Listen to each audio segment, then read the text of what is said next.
అడవి ఉండేది. అందులో కొన్ని జంతువులు నివసిస్తూ ఉండేవి. ఒకరోజు ఆ అడవి మార్గంలో గుర్రంతో పాటు రాజు వచ్చారు. వీళ్ళు రావడం చూసిన సింహం వెంటనే వాళ్ళు పైకి దాడి చేసింది. సింహం దాడి చెయ్యగానే రాజు కింద పడిపోయాడు. అప్పుడు గుర్రం పారిపోయింది.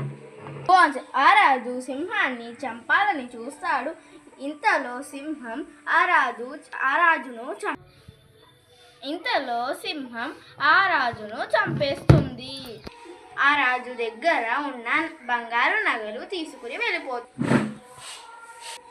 కొంతకాలం తరువాత అడవిలోకి ఒక పేదవాడు చచ్చిపోవాలని అడవికి వస్తాడు.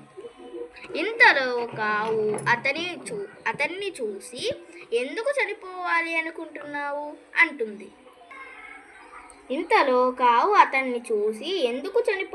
అనుకుంటున్నావు అంటుంది. అప్పుడు అతను, నాకు చాలా అప్పులు ఉన్నాయి. నా కుటుంబం అంతా ఆకలితో బాధపడుతూ ఉన్నారు. అప్పుల వాళ్ళు ఇంటికి వచ్చి బాధ పెడుతున్నారు. ఇవన్నీ చూసి తట్టుకోలేకపోతున్నాను. అందుకే చనిపోవాలి అని ఉంది. అప్పుడు ఆ ఆవు, నువ్వు బాధపడుకు అని చెప్పి సింహం దగ్గరకు తీసుకువెళ్తుంది. ఆ సింహం, ఏమైంది, ఇలా ఎందుకు వచ్చారు? ఆ ఆవు సింహంతో ఈ పేదవాడి గురించి చెబుతుంది. అప్పుడు సింహం, ఆ పేదవాడు, నువ్వేమీ బాధపడకు అంటుంది. ఆ పేదవాడు సింహాన్ని చూసి భయపడతాడు.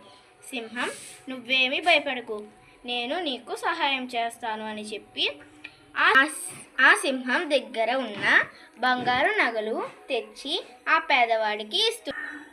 అప్పుడు ఆ పేదవాడు అవి తీసుకుని వెళ్ళి చాలా సంతోషంగా. ఒకరోజు మళ్ళీ ఆ పేదవాడు అడవిలోకి వచ్చి సింహంతో, నువ్వు చేసిన సహాయం మర్చిపోలేనిది అని చెప్పి అందరూ సంతోషంగా ఉంటారు.